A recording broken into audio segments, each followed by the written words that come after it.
Wow, these have been brief videos, but that's just technology and me. We'll get along. So this is part 5 of the pre-calculus lesson on November 29th. And we had been looking at sine on its natural domain, cosine on its natural domain. And we want to restrict the domain of sine theta so that we have an interval of theta on which sine takes on all of its values. And traditionally we take an interval that includes theta equals 0, and if we can make that interval symmetric, that's great. So the convention, the tradition is we're going to restrict the domain of sine theta from negative pi over 2 to pi over 2. And that's what our graphing calculators will do. So sine of 0 is 0. Sine of pi over 2 is positive 1. Sine of negative pi over 2 is negative 1.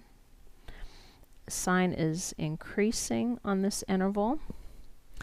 And in quadrant 4, this function's concave up. And as it increases from 0 to pi over 2, the graph of sine is concave downward. So this red restriction, where theta is between negative pi over 2 and pi over 2, including the endpoints, is the restricted domain for sine for which sine is 1 to 1 and passes the horizontal line test.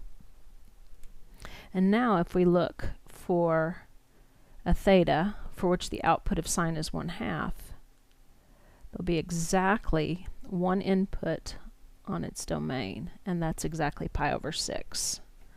So just note, sine of pi over 6 is 1/2, and that gives us our first solution of our original equation. Now to complete this discussion for this quick video, we want to look at the graphs of cosine, which on its natural domain is not 1 to 1.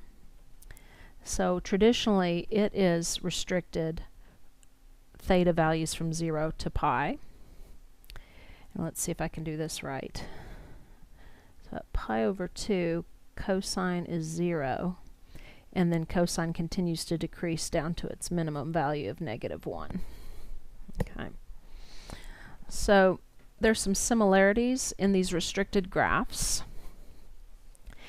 and a pre-calculus student should be able to go back and relate those partial graphs to the graph of sine and cosine on their natural domain. And notice we couldn't make the same restriction on the domain for cosine, for if we restricted theta to negative pi over 2 to pi over 2, this symmetric interval, we have this turning point in the graph of cosine and it wouldn't pass the horizontal line test. Okay. And again, for completeness, let's also talk about tan theta. Its natural domain is not all real numbers, and we'll look at that a little later, but its restricted domain, where theta is strictly between negative pi over 2 and pi over 2, is this always increasing curve that's unbounded. The closer theta is to pi over 2, the larger the output of tangent is.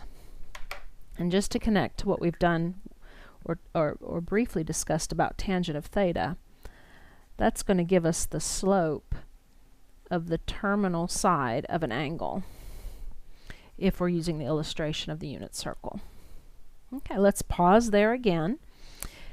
You may want to take a moment and think about these 3 restricted graphs. Let's see if I can get them in view.